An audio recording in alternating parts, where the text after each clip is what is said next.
마이크가 이 키에 따라서 이게 오르락내리락 하네요.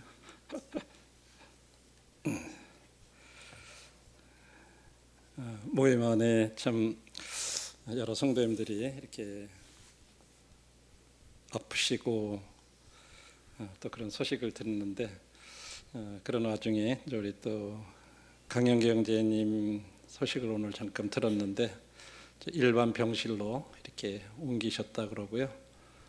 여기가 어디냐 그랬더니 울산대학병원이죠 라고까지 이렇게 답을 할 정도로 이렇게 회복이, 이제 물론 다 움직이거나 그런 건 아닌데 정신적으로 조금 이렇게 의식이 그래도 이렇게 돌아오신 것 같아요.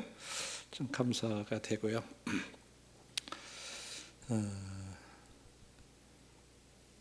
또 한 분이 누구야? 생각이 안 나네. 그러니까 성도님들 중에 저희들이 캄보디아의 박인선 형제님, 이제 현재 아산 병원에서 이렇게 하는데 계속 복수가 차서 그동안 이제 복수를 다 이제 빼내고 나니까 또 폐에 또 차 있고 또 비장에 이 차 있는 것들이 나오지를 않아서 계속 자연적으로 흡수되길 바라는데 안 돼서 이제 오늘 오전에 또 거기에 폐에도 이렇게 관을 하고 비장에도 이렇게 관을 꽂아서 그걸 이렇게 지금 이제 빼냈다고 성공적으로. 근데 사실 그게 조금 위험성이 있는 그런 시술이라 그래요. 그래가지고 잘 이렇게 돼서 지금 일단 일반 병실로 옮겨 있고 이렇게 이제 걷기까지도 하고 그랬다 그래요. 근데 이제 간호사들이 막 그러면 안 된다 이제 이래가지고 휠체어 타고 이렇게 이제 아직은 다닌다고 그럽니다. 그래서 주님이 성도님들 기도를 이제 들으셔서 이렇게 한 분 한 분 회복된 것, 물론 기간이 좀 걸리고 시간이 걸리겠지만 참 감사한 마음이 있습니다. 근데 저희들 중에도 계속 이런 질병으로 인해서 기도 가운데 있는 성도님들 이렇게 계신데, 저희들이 계속 주님 앞에 이렇게 은혜를 구할 때 주님이 또 긍휼을 베풀어 주시리라고 생각이 됩니다. 오늘은 이 베드로전서의 말씀을 통해서 우리들의 이 구원은 이미 이제 계시된 그런 구원이었고, 우리들이 그런데 그런 사실들을 이제 믿게 됐을 때 우리가 앞으로 어떤 그 믿음의 시험을 받게 될 것이다 하는 그런 내용으로 베드로전서 1장 6절로부터 12절의 말씀을 이렇게 함께 상고해 보도록 하겠습니다. 베드로전서 1장 6절부터 읽겠습니다. 그러므로 너희가 이제 여러 가지 시험으로 말미암아 잠깐 근심하게 되지 않을 수 없으나 오히려 크게 기뻐하는도다. 너희 믿음의 확실함은 불로 연단하여도 없어질 금보다 더 귀하여 예수 그리스도께서 나타나실 때에 칭찬과 영광과 존귀를 얻게 할 것이니라. 예수를 너희가 보지 못하였으나 사랑하는도다. 이제도 보지 못하나 믿고 말할 수 없는 영광스러운 즐거움으로 기뻐하니 믿음의 결국 곧 영혼의 구원을 받음이라.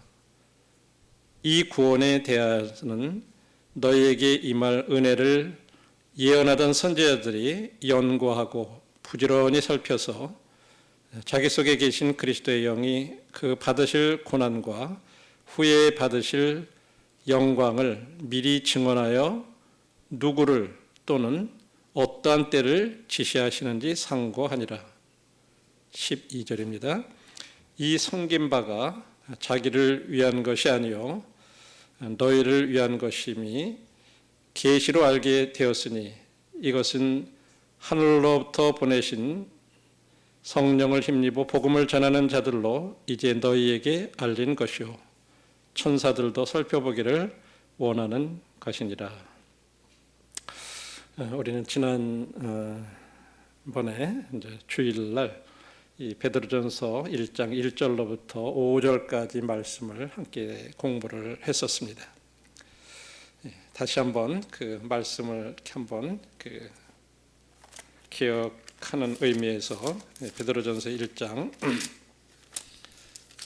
1절로부터 5절의 주요 내용을 간략하게 한번 다시 상고해 보겠습니다. 베드로전서 1장 1절로부터 5절에서 우리는 이제 첫 번째로 하나님이 미리 아심을 따라 우리를 택하셨다. 그래서 우리 예정론이라고 하는 것에 대해서 이렇게 함께 생각을 해봤습니다. 그런데 그 예정론이라는 것이 그냥 하나님은 구원받을 사람이 이미 딱 결정되어 있기 때문에 우리가 뭐 믿고 싶어도 아무리 믿고 싶어도 믿어지는 것도 아니고 안 믿고 싶다고 안 믿어지는 것도 아니고 그냥 택한 사람들은 어차피 구원받을 사람들은 믿게 된다. 이런 식의 그 주장을 하는 그런 것들은 잘못된 것이다. 하나님이 물론 미리 택하신 거 맞지만 그러나 하나님께서는 또한 그렇게 준비된 것들을 갖다가 우리들이 믿음으로 받아들여야 된다고 하는 것이 두 가지를 다 가르친다고 하는 것을 생각해 봤습니다. 근데 두 번째로는 성령의 거룩하게 하심.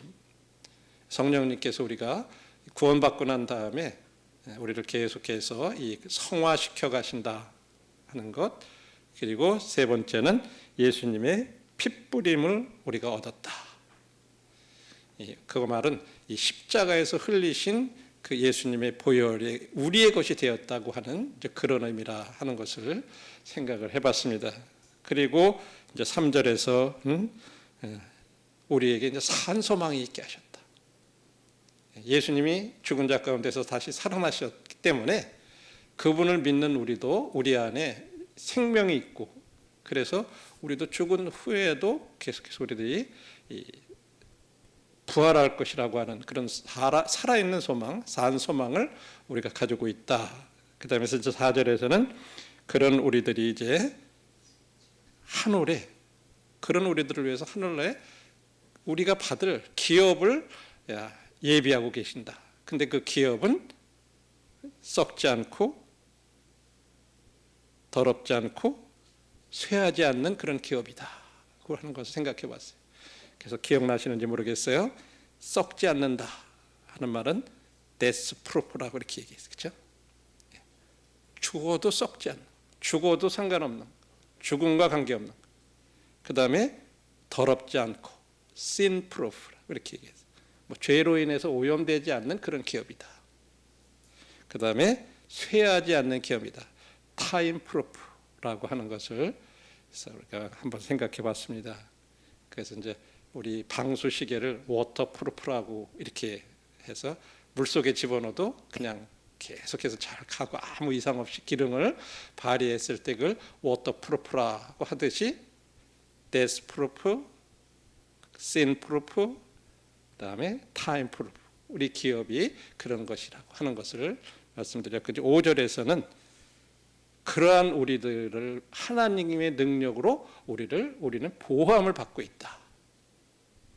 여기까지가 그래서 하늘에 우리를 위해서 간직하셨을 뿐만 아니라 나중에 우리들이 가서 그것을 받을 수 있도록 또 우리를 하나님의 능력으로 이렇게 보호하고 계시다.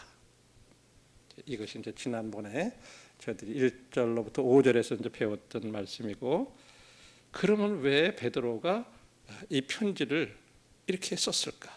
그래서 그 받는 사람들의 그 대상이 여기 나오는 대로 1절에 나오는 대로 본도, 갈라디아, 갑바도기아, 아시아, 비두니아 이런데 흩어져 있는 나그네.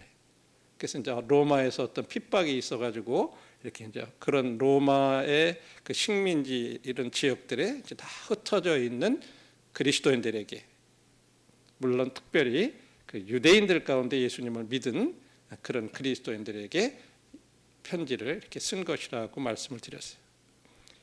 그러기 전에 그러면서 먼저 그들에게 어떠한 너희들이 예수님을 믿어서 이렇게 놀라운 신분들이 되었는데 그 이유를 먼저 얘기해 준 이유가 이제 6절로부터 사실 나오는 거예요. 자, 그래서 오늘 6절로부터 12절을 읽었는데 이 AD 64년, 서기 64년에는요 교회사에서 굉장히 중요한 그런 해예요. 왜냐하면 그 해에 로마에서 대화재가 발생했어요. 로마 시내가 전체가 다 이렇게 불이 난 거예요. 사실은 그 뒤에 역사적인 것을 보면 네로 황제가 거기를 신도시를 건설하기 위해서 사실은 불을 질러 놓고는 그거를 이제 뭐 그 백성들이 그것 때문에 이제 모든 걸 이제 자기가 뒤집어 쓸 수 있잖아요. 그러니까 그 구실을 찾기 위해서 이것 누가 그런 거냐? 기독교인들이 그렇게 불을 지른 거다. 이렇게 화살을 돌린 거예요. 그래서 이 AD 64년 이전에는요, 사실은 기독교가 그 로마 제국에서 어떤 불법적인 종교가 아니었어요. 그냥 하나의 그 유대교의 한 분파로서 이제 그런 것으로 이렇게 그냥 여겨졌었는데, AD 64년에 그 화재가 나면서 그 화재의 원인이 기독교인들이 질렀다. 이렇게 하면서 이 기독교가 불법이 돼버린 거예요. 그러면서 그때부터 심한 핍박이 일어나기 시작했습니다. 그때 기록된 게 바로 베드로전서예요. 그 기간에. 그래서 베드로전서는 그런 로마의 박해가 아주 그냥 막 굉장히 적극적으로 시작되기 직전이나 아니면 그 직후에 이렇게 쓰여졌을 거라고 추정들 합니다. 그렇다면 그 목적은 뭐냐 하면, 만일에 이제 박해 이전에 만일에 이 편지를 써도 그렇고 박해 이후에 써서도 그렇고, 성령님께서는 너희들이 장차 이런 굉장히 심한 핍박을 받을 것이다 하는 것을 미리 말씀해 주실 수도 있고, 만일에 또 주장하는 대로 이 박해 이후에 이것을 썼다면은 너희들이 그런 많은 고난을 이렇게 받게 되는 이유들이 뭔지, 그래서 그들을 격려하기 위해서, 그래가지고 그런 믿음 때문에 너희들이 믿는 것 때문에 그 고난받는 그런 그리스도인들을 격려하기 위해서 사실은 이 베드로 전서를 쓴 것입니다. 그런데 하나님께서 그러면 왜 믿는 사람들이 불을 지른 것도 아니고 막 그런데 그런 핍박을, 이거는 그러니까 로마만 그런 게 아니에요. 이 로마뿐만 아니라 로마의 속주들 모든 굉장히 그 당시 로마가 그쪽 지역을 다 지배를 하고 있었기 때문에, 점령을 해서 거기에 믿는 사람 기독교인들은 다 그런 핍박을 받는 거예요. 특별히 그 중에서 지금 이 베드로전서는 아까 말한 이 소아시아 쪽에 있는 그런 지역에 흩어져 있는 그리스도인들의 대상으로 이렇게 베드로가 썼다고 하는 거죠. 그런데 그런 박해를 허락하시는 데에는 목적이 있다고 하는 거예요. 오늘날도 마찬가지로 우리들이 예수님 믿는 것 때문에 뭐 그 당시처럼 뭐 직접적인 물리적으로 뭐 사람 죽임을 당하고 뭐 그런 건 아니지만, 오늘날도 여전히 예수님 믿는 믿음 때문에 우리 그리스도인들이 그런 핍박을, 다른 사람들로부터 어떤 따돌림을 당하거나 어떤 그런 일들을 당하고 있다고 하는 거죠. 그래서 이 본문에서 이제 6절로부터 12절에서 우리에게 주시는 이제 세 가지 교훈이 이렇게 특별히 있습니다. 첫 번째는 우리의 믿음은 시험을 거쳐서 증명이 될 것이다 하는 거예요. 그런 것을 하나 가르쳐 줬고, 두 번째로 우리의 믿음은 예수님이라는 한 분, 그 한 인격, 그분에게 이렇게 인격체에 집중되어 있다고 하는 거예요. 그다음에 세 번째로 우리들의 지금 믿고 있는 믿음은요, 이미 구약의 선지자들에게 계시가 되었었다고 하는 거예요. 이 세 가지가 이제 본문에서 가르쳐 주고 있는 그런 중요한 교훈들입니다. 이제 첫 번째, 우리들의 믿음이 시험을 거쳐서 증명이 된다고 하는 이제 그 부분에 대한 것을 이제 6절과 7절에서 먼저 말씀을 다시 읽어보면, 그러므로 여러분은 잠시 여러 가지 시험을 받아 근심하게 될지라도 크게 기뻐합니다. 여러분의 믿음의 진실함은 불로 연단하여도 없어질 금보다 훨씬 귀하여 예수 그리스도께서 나타나실 때 칭찬과 존귀와 영광을 얻게 하려는 것입니다. 이 말씀을 보면 우리들의 이 믿음은요, 하나님께는 굉장히 소중해요. 얼만큼 소중하냐? 세상적인 기준으로 볼 때 금보다도 더 너희들의 믿음이 귀하다 이렇게 얘기했어요. 보배로운 믿음이다라고도 이렇게 표현을 하고 있어요. 베드로 후서에 보면 보배보다도 더 귀하다. 하나님이 보실 때 우리들의 믿음이요 보배보다도 금보다도 더 귀하다고 이렇게 얘기했어요. 우리는 때로 우리 자신의 믿음에 대해서 그런 식으로 생각해 보네. 내 믿음이 금보다도 하나님 보실 때 귀하게 보셔? 아유, 나 같은 거요 믿음도 막 없어가지고 아유 매일 이랬다 저랬다 쓰러지고 막 아유 내가 봐도 내가 아무것도 아닌 것 같은 그렇게 생각하는 거예요. 우리들의 믿음에 대해서. 근데 하나님은 우리들이 하나님 말씀을 믿고 예수 그리스도를 믿는 그 믿음을요 금보다도 더 귀하게 그렇게 보신다는 거예요. 금은 어떤 거예요? 세상에서 우리들이 굉장히 귀중한 물질이 있잖아요. 그죠? 이 지구상에 나와 있는 이 파괴할 수 없는 그런 물질 중에 여러 가지가 있어요. 그 중에 하나가 금이에요. 파괴할 수 없는 것. 불에다 금을 넣으면요, 금이 파괴되는 것이 아니라 녹으면서요, 거기에서 막 불순물들이 거기서 이제 분리가 돼요. 그리고 또 식으면 다시 굳어가지고 진짜 깨끗한 순수한 순금이 되는 거예요. 금은 그런 성격이 있어요. 그래서 금을 귀하다 그러고 세상에서 이제 요즘은 이제 돈 있는 사람들은 어떻게 해요? 은행에다가 넣어놔도 갑자기 뭐가 떨어진다 그러면 그냥 종이 조각된다고 이러니까 금을 사두는 거예요. 여러분 은행에 금 사두는 거 아세요? 우리 같은 사람들은 그런 거 생산 안 해보니까는 잘 모르잖아요. 근데 세상 사람들은요, 돈 예금해 놓았다가 잘못하면 다 날아간다고 생각해서 그거 다 빼가지고 막 금을 사놔요. 금 통장이 있대. 금 통장이 금 몇 돈짜리 뭐 이런 것들이. 그럼 금은요 뭐 돈 가치가 떨어지거나 그래도 그건 그대로 있잖아요. 그래서 사람들이 세상에서 금을 그렇게 귀하게 여기는 거예요. 그런데 하나님은 금보다도 더 우리들이 믿는 이 믿음을 귀하게 여기신다고 하는 거죠. 그런데 우리들의 그와 같은 그 귀한 믿음이요, 크고 작은 여러 가지 방식으로 시험을 받는다고 하는 거예요. 우리들 중에 이번에 이제 새로 침례를 받으시고 이런 분들이 계신데, 우리가 이제 구원받고 참 좋아요. 그런데 사단이요 가만히 우리를 두지 않아요. 구원받고 나면 그때부터 계속해서 여러 가지 막 이상하게 주변에서 이런 일도 일어나고 저런 일도 일어나고 막 그렇게 해가지고 우리들을 시험을 해요. 근데 하나님이요 그런 것들을 허락을 하셔요. 때로는요 어떤 것이 있냐면, 예를 들어서 우리가 구원받기 전에 막 우리들이 주식을 막 투자를 하고 그런 게 있는데 이제 구원을 딱 받았어요. 그런데 갑자기 주식 시장이 막 떨어지는 거예요.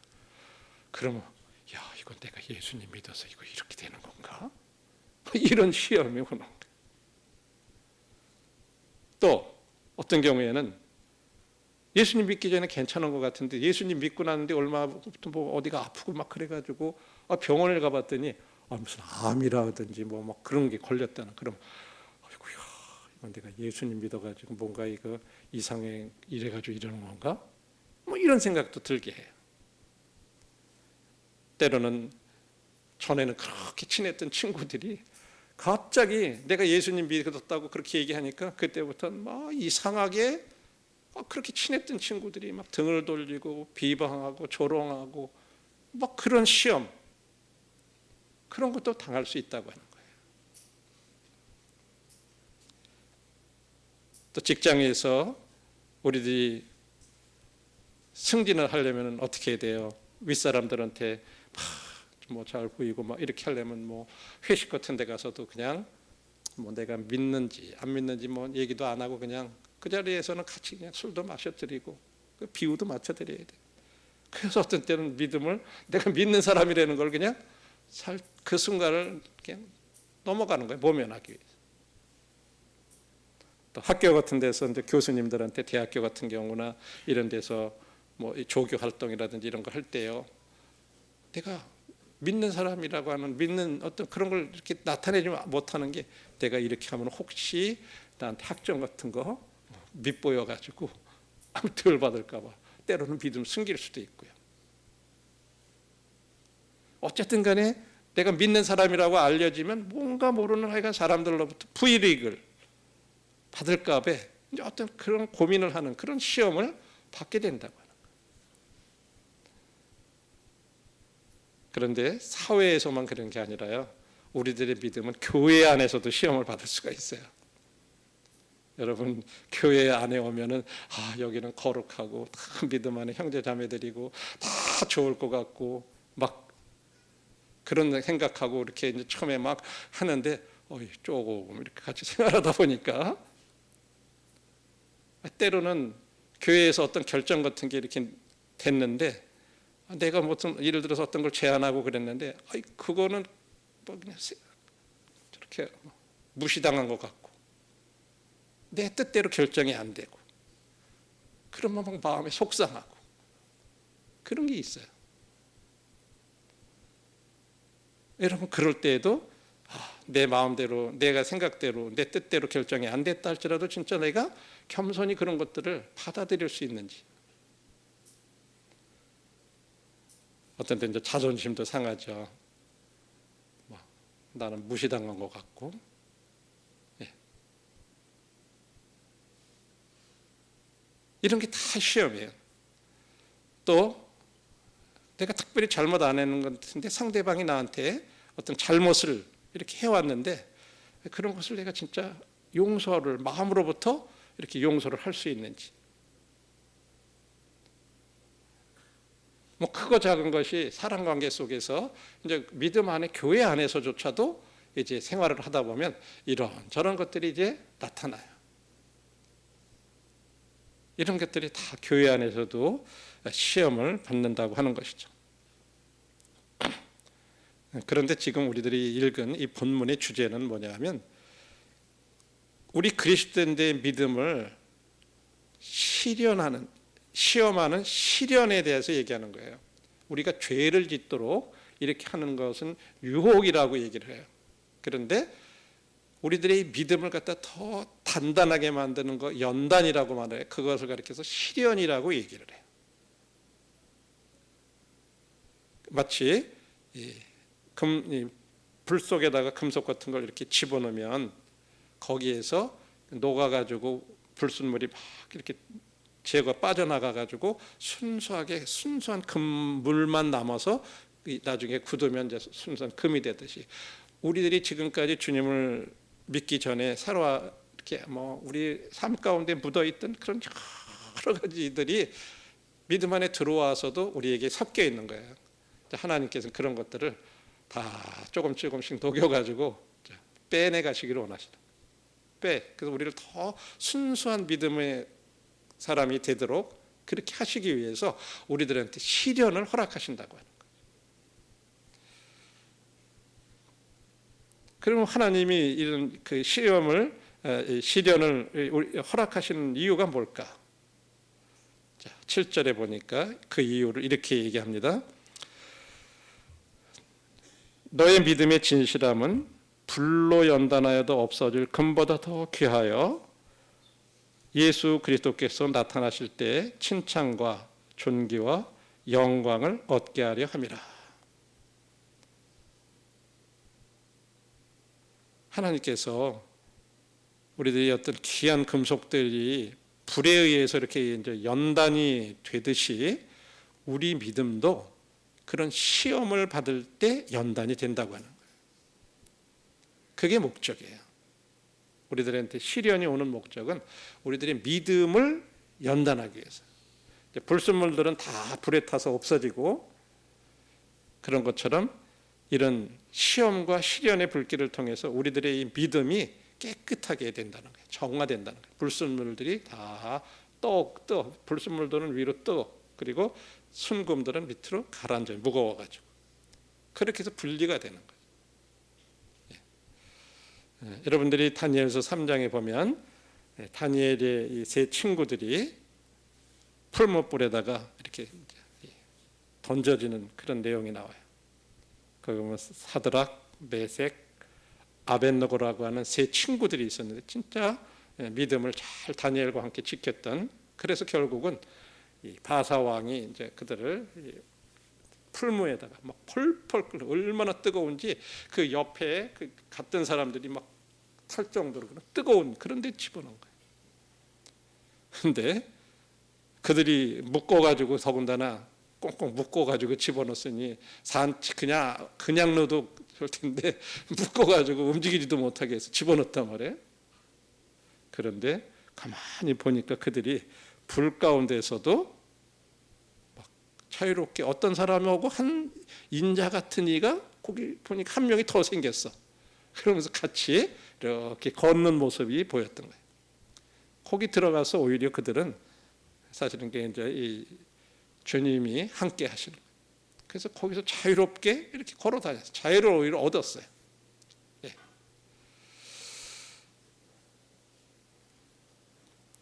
우리의 삶 가운데 불순물이 이제 불타서 이렇게 없어지게 될 때 우리는 그런 시련 가운데서도 오히려 주님과 함께 걸을 자유를 얻는다고 하는 거예요.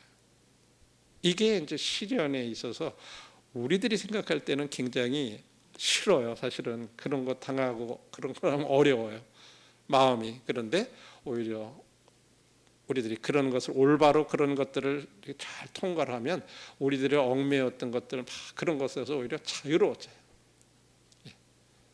주님이 함께 하시면서 우리를 더 자유케 하시는 거죠. 그래서 그런 것들을 잘 우리들이 통과를 하게 되면요, 진짜 우리들의 믿음이 그렇게 정화되고 진실하게 될 때 나중에 주님께서 우리에게 칭찬해 주시기 위한 거예요.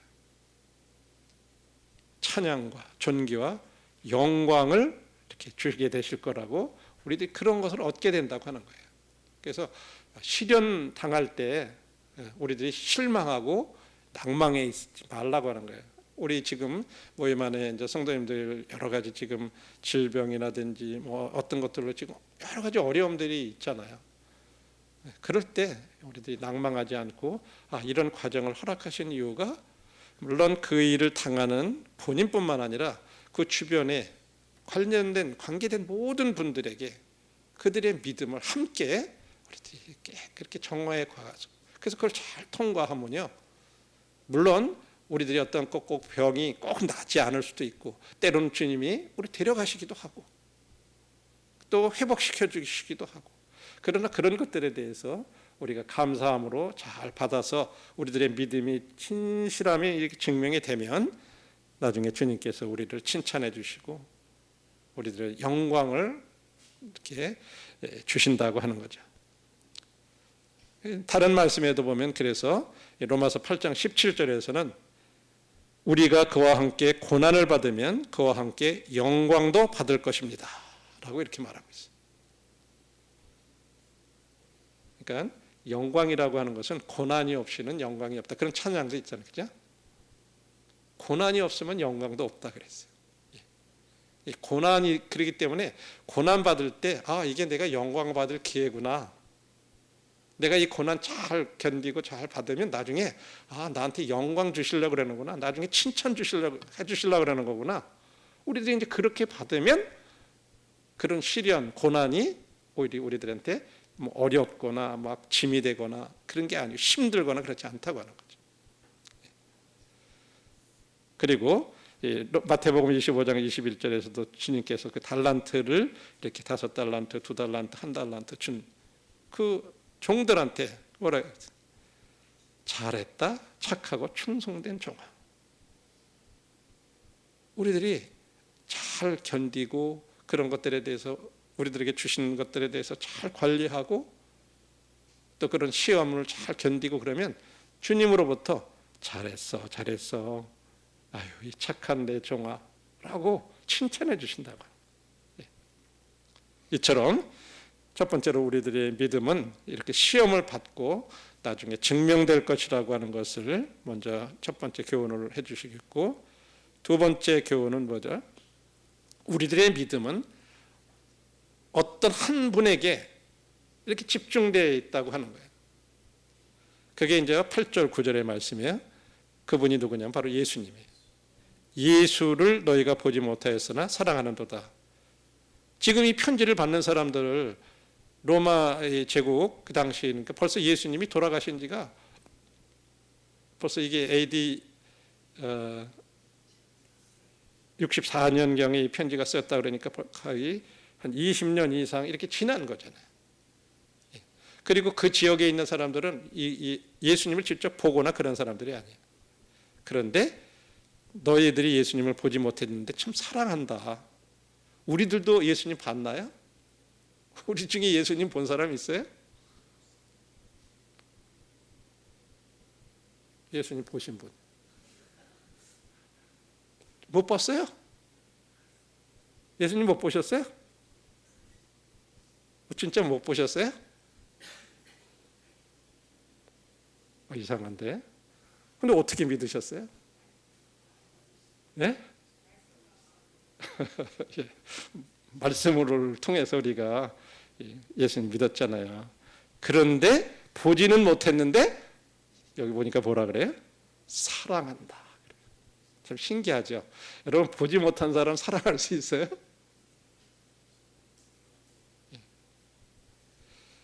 이제도 보지 못해요. 그러나 여기 중요한 게 뭐냐? 믿고라는 말이에요. 그러니까 그분이 하신 일, 그 예수님이 하신 일에 대해서 우리들의 믿음은 그분 한 분, 그분에게 집중되는 거예요. 그분에게 달린 거예요. 이 예수님이 나를 위해서 무슨 일을 해주셨는지를 우리가 듣고 믿은 거예요. 그리고서 말할 수 없는 영광스러운 즐거움으로 이제 기뻐까지 할 수 있는 거예요. 나 같은 사람을 위해서 자신의 생명을 기꺼이 내주셨다 하는 것을 알고 참 감사하고 기뻐하는 거예요.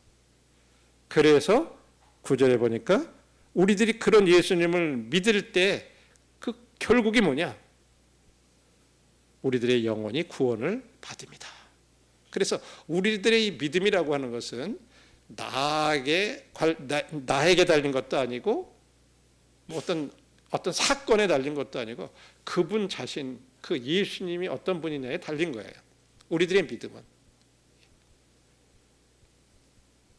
그래서 이 8절 9절의 말씀은 우리 기독교 신앙이 단지 사실 예수님이 이렇게 이 세상에 오셔서 이런 삶을 사시다가 이렇게 해서 십자가에 돌아가셨고 어떤 그런 사실에만 근거한 것이 아니라 그분 자신, 예수님이 어떤 분이라는 것, 거기에 우리들의 이 믿음이 달려 있다고 하는 것을 얘기해 주시는 거예요.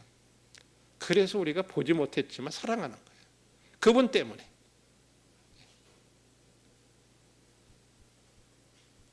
그리고 기독교 신앙은 그 주님과의 개인적인 관계라고 하는 거예요. 그래서 우리들의 믿음은 주님과 나와의 어떤 개인적인 관계예요. 그래서 많은 분들이 그런 개인적인 관계를 갖지 못하고 종교 생활을 하기가 쉬워요. 교회에 열심히 참석해서 막 이 일 저 일 막 열심히 하면 그게 내 믿음이라고 생각하고 난 믿음이 있다고 생각하고 그것이 예수님 믿는다고 생각하는 거예요. 절대 기독교 신앙은 그런 게 아니라고 하는 거죠. 그분과의 개인적인 관계라고 하는 거죠. 우리는 지금 주님을 볼 수 없지만 우리는 주님을 알고 있어요.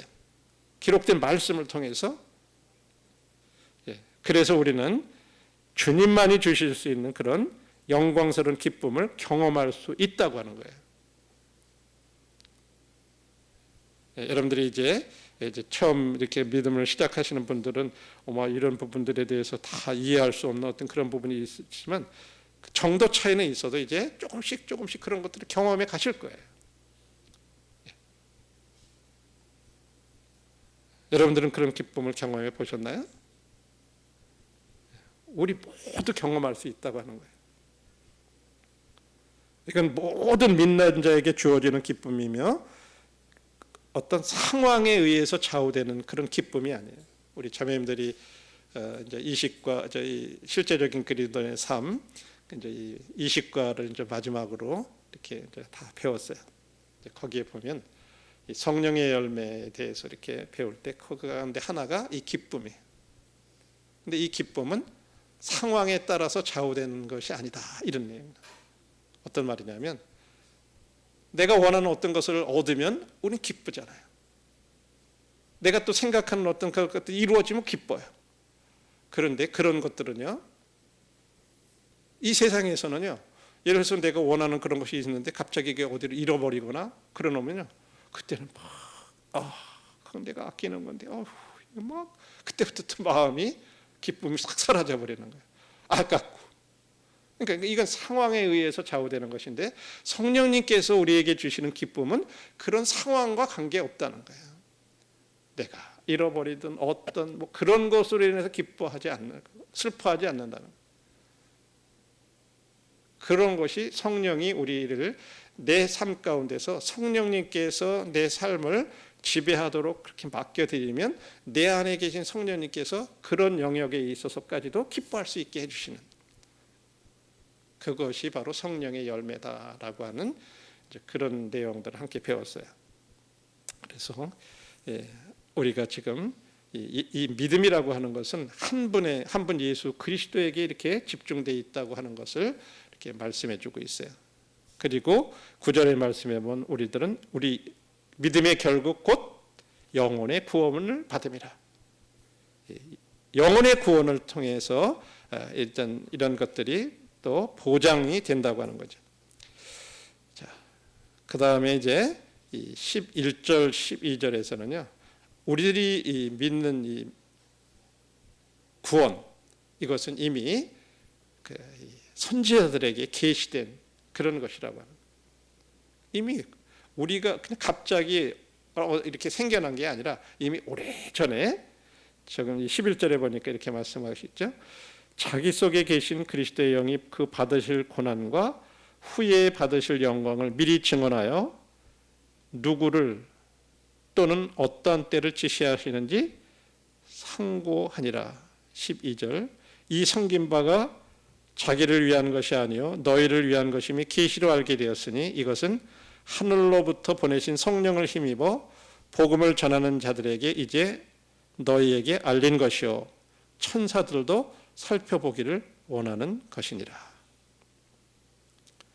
주님이 다시 이렇게 오시는 거, 또 우리들이 그 예수님을 믿는 믿음으로 얻는 구원은요, 갑자기 일어난 그런 일이 아니에요.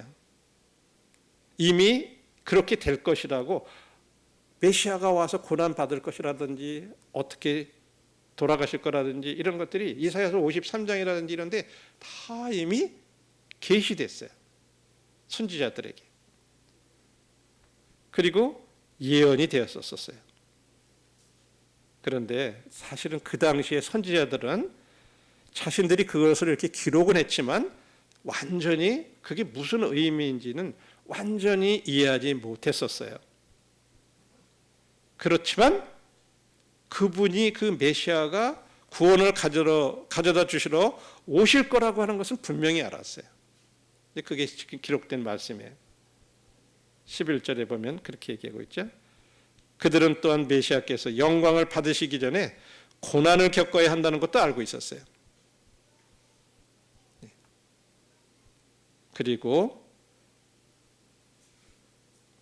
그들은 그것이 자신들을 섬기는 것이 아니라 어떤 특별한 사람들을 섬기는 것이라고 하는 것도 알았어요. 그런 예언을 하면서 이게 자기들을 위한 것이 아니라 이게 어느 시대 어느 시점에 이런 사람들을 위한 것이다라고 하는 그런 것도 알았었다고 하는 거예요. 그게 바로 저와 여러분들 거기에 해당되는 거예요. 그분들은 오늘날 우리를 위해서 그런 예언을 하고 하나님을 섬기고 그런 그들이 어려움도 당하고 그랬었다고 하는 거예요.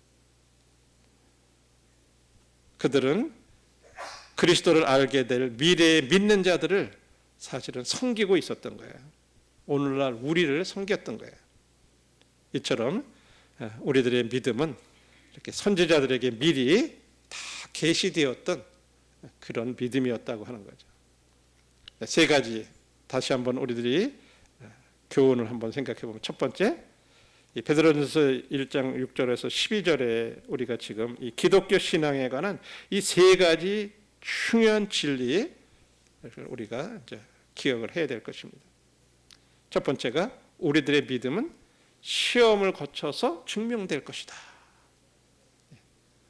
우리가 믿고 나면 모든 게 그냥 편안하고 순탄하고 그렇게 아니라 시험, 여기서 말하는 시험이라는 것은 시련을 말하는 거예요. 시련. 마치 불에 넣어서 연단하는 것 같이 우리들의 믿음이 시련을 받게 돼서 증명이 된다고. 두 번째로 우리들의 믿음은 예수님과 관련된 거예요. 예수님에게 집중돼야 돼요. 여러분들이 앞으로 이렇게 신앙생활 하시면서 교회에서 이런저런 일들이 있고 그러다 보면 사람에게 집중되기 시작하면 문제가 와요. 이제 그때부터 우리들의 시선이 주님을 향해야 되는데 어떤 사람 누구 뭐 이렇게 해가지고 사람에게 집중되기 시작하면요, 그때부터는 실망하게 돼요. 믿음은 예수님에게 달렸다고 하는 거, 이걸 잊으시면 안 되시고, 그다음에 우리들의 믿음은 이건 굉장히 이미 하나님께서 오랜 계획 가운데서 이미 구약 시대의 선지자들에게도 이미 다 계시되었던 그런 것들이었구나. 그런 것을 내가 믿고 있다고 하는 것은 굉장히, 그래서 하나님께서 우리들의 믿음을 귀하게 보신다는 거예요. 금과 같이 보신다는 거예요. 그렇게 소중하게 여기신다는 거예요. 뭐 세상 사람들은요, 우리들의 믿음 가진 거고 뭐 대단한 것도 생각들, 우리 믿는 것을 어리석다고 생각해요.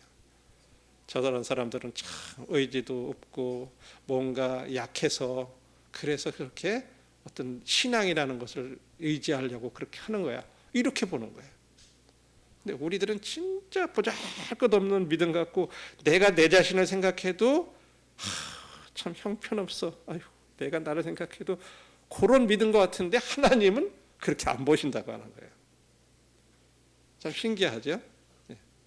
그러니까 우리들 자신에 대해서 또 믿음 안에 있는 다른 성도들의 믿음에 대해서 우리는 탓은 달리 봐야 돼요. 진짜 저분의 믿음, 저 형제님, 저 자매님, 저 노자매님, 저 노형제님, 이 믿음은 진짜 하나님께서 귀하게 여기시는 믿음이구나.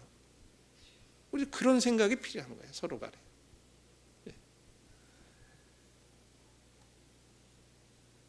자, 그러면서 우리들이 이 말씀 가운데서 우리들이 천사가 아닌 것에 대해서 주님 앞에 감사합시다. 천사가 아니에요. 우리 뭔가 좀 천사가 좀 됐으면 좋을 것 같은데, 우리 세상에서는 천사 그러면 굉장히 좋잖아요, 그죠? 근데 우리가 천사가 아니고 사람이 된 거, 인간으로 태어난 거에 대해서 감사해야 돼요. 왜? 아마 여러분 중에 혹시 천사 되고 싶으신 분 있으세요? 예? 왜냐면 천사가 되면요, 돈 걱정도 없어요. 그렇죠? 천사가 되면요, 늙지도 않아요. 시집 가고 장가 가는 것도 없다 그랬어요. 천사들은. 뭐 그냥 세상에서 물론 이게 사이가 안 좋은 부부들은 그렇게 생각하고 사이 좋은 부부들은 그렇게 생각 안 하겠지만, 내가 결혼 안 했으면 좋았을 텐데, 결혼 안 하고 살면 좋았을 텐데, 사이 좋지 않은 부부들은 그럴지 모르겠고, 사이 좋은 부부들은 왜 이거 남녀로 태어나면 얼마나 좋은데 결혼이, 그럴 수도 있고, 그죠? 시집가고 장가 그런 거 없으면 재미없이 어떻게 살아? 그럴 분도 있을 거고. 그러나 또 천사라면요, 우리는 중력에 의해서 항상 떨어지고 넘어지고 그래요. 그런데 천사들은 어떤 그런 제한을 받지 않아요. 막 성경에 보면 어느 지역 갑자기 막 하늘에 어디에 있다가 가브리엘 같은 천사들이 막 나타나요. 어디서 갑자기 와요. 그냥 그런 중력의 그런 거 아무 상관없이 마음대로 돌아다니고 이동하고 그래요. 천사 되면 좋을 거 아니에요? 근데 가고 싶은데 막 갈 수 있고, 그렇죠? 예. 그런데 성경에는 천사는요, 하나님의 백성을 섬기도록, 하나님께서 하나님의 백성들을 섬기도록 창조하신 놀랍고 강력한 그런 영적인 존재라고 말하고 있어요. 부리는 영이라고 그렇게 얘기하고 있어요. 히브리서 1장 14절에 보면요. 그 다음에 이 천사들은 지금 우리가 읽은 이 말씀을 보면 이 믿음에 대해서, 구원에 대해서 거룩한 천사들은 그 하나님의 일들을 살펴보기를 좋아한다는, 또 하나님의 놀라운 지혜에 대해서 더 많이 배우고 싶어요. 에베소서 3장 10절에 이렇게 말씀하고 있어요.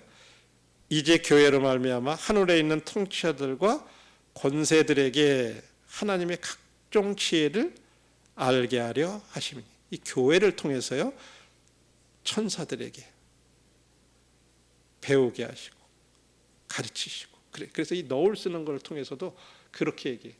천사들을 인해서 너희들이 너울을 써라, 이런 표현도 있어요. 천사들이 이 교회를 통해서 배운다는 거예요.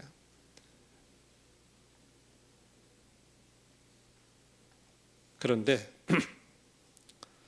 천사들은요, 우리가 구원으로 인해서 영원히 경험하게 될 그런 진짜 놀라운 영광스러운 기쁨을 결코 천사들은 모른다고 하는 거예요. 예. 그리고 타락한 천사들에게는요 구원의 계획이 없어요. 우리 인간은 타락할 때 하나님께서 구원할 계획을 가지고 계셨는데, 타락한 천사들은요 구원할 계획도 없어요. 하나님. 히브리서 2장 16절에는 이렇게 얘기하고 있어요. 하나님은 천사들에게는 이 천사들을 이렇게 붙들어 주려 함이 아니요 오직 아브라함의 자손을 붙들어 주려 하심이라. 우리를 위해서는 놀라운 구원 계획이 있지만요, 타락한 천사들을 위해서는 이렇게 구원 계획이 없다고 하는 거예요. 자, 우리 이제 결론의 말씀 드리고 마치겠습니다. 우리가 이제 계속 이 베드로전서를 쭉 읽어가다 보면 이런 여러 가지들을 2장, 3장, 4장 이렇게 가면서 이제 5장에 가서는요, 이제 이 시험에 대해서 이렇게 얘기해요. 사랑하는 자들아, 너희를 연단하려고 오는 불시험을 이상한 일 당하는 것 같이 이상히 여기지 말라.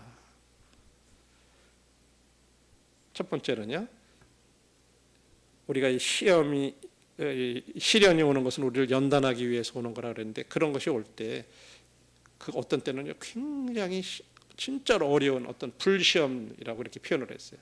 불처럼 뜨거운, 진짜 견디기 어려운, 감당하기 어려운 그런 시험 당한 때 그게 이상한 일 당하는 것처럼 이상히 여기지 말라, 그렇게. 첫 번째 그게 중요해요. 왜 나한테 이런 일이 있지? 뭐 다른 사람들은 안 그런 것 같은데 왜 유독 나한테 있지? 왜 우리 가정에는 이런 일이 있고 왜 계속해서 이런 일들이 연속해서 있지? 뭐 그러면서 뭔가 우리가 하나님 앞에 잘못해가지고 벌 받는 거 아니야? 뭐 이런 생각, 저런 생각, 이상하게 생각하는데 그러지 말라는 거예요. 어떻게 생각하라고요? 오히려 너희가 그리스도의 고난에 참여하는 것으로 그렇게 여기라는 거예요. 그래서 즐거워해라. 우리들이 주님의 고난에 우리들이 함께 참여하는, 우리들의 믿음 때문에 우리들이 그런 것들을 당하는 경우들도 있고, 그랬을 때 우리들이 내가 주님의 고난에 참여하는 기회를 주시는 거구나. 그래서 내가 이걸 잘 견디면 나중에 나를 칭찬해 주시려고 그러는구나. 나의 믿음을 갖다 더 순수하게 해주시려고 그러구나. 내 안에 있어서 이런 참 찌꺼기 같은 것들을 다 걸러내 주시기 위해서 이렇게 하시는구나.